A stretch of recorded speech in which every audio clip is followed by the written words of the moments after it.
জন্য নিয়ে চলে এসেছি ঘরোয়া পদ্ধতিতে কেক। কেক বানানোর জন্য আমি এখানে 1 বাটি নিয়ে নিলাম দুধ, আর 1 বাটি দুধের সঙ্গে নিয়ে নিলাম হাফ বাটি চিনি। এবার চিনি আর দুধটাকে ভালো করে মিশিয়ে নেব।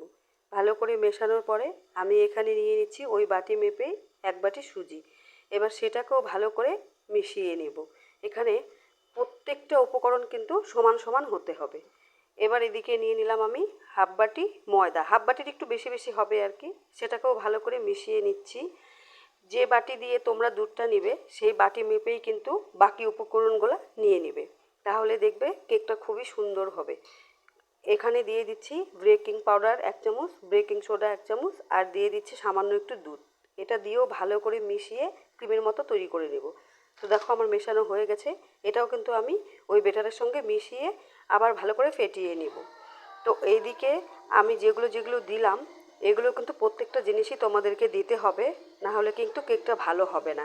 এমনিতেও আমরা কেকটার মধ্যে কিন্তু ডিম দিচ্ছি না, ডিম বাটার সব কিছু ছাড়াই কিন্তু কেকটা তৈরি হচ্ছে। এবার যে বাটিতে আমি কেকটা আর কি কুক করব সেটাতে একটু তেল মাখিয়ে নিলাম। এই বাটি মেপেই একটা কাগজের টুকরো আমি কেটে নিয়েছি, সেটাও কিন্তু সেখানে দিয়ে দিলাম। উপরে আবার একটু তেল মাখিয়ে নিব। আর আমি যে 10 মিনিটের জন্য রেখে দিয়েছিলাম বেটারটা, সেটা এখন এখানে ঢেলে দিব।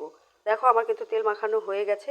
এবার বেটারটাকে আরেকটু ফেটিয়ে এখানে দিয়ে দিব, ঢেলে দিয়ে দিব আর কি। তো আমি দেখো ঢেলে দিচ্ছি। আমি চারপাশেও কাগজটা দিয়ে দিচ্ছি, কারণ তাহলে আমার তুলতে সুবিধা হবে। তোমরা এটা করলেও করতে পারো, না করলেও চলবে।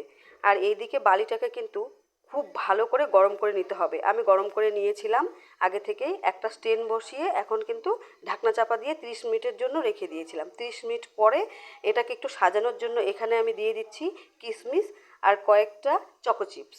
এবার দেখো আমার সাজানো হয়ে গেছে। আবার এটাকে ঢাকনা চাপা দিয়ে রেখে দেবো আমি 20 মিনিটের জন্য।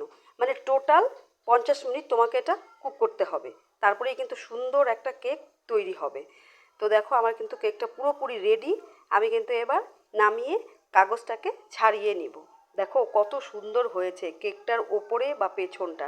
আর দেখো ওইখানে পাত্রটাতেও কিন্তু লেগে নেই, সেটাও আমি দেখিয়ে দিলাম। দেখো কতটা স্পঞ্জি হয়েছে। এভাবে একবার বাড়িতে করে খেয়ে দেখো।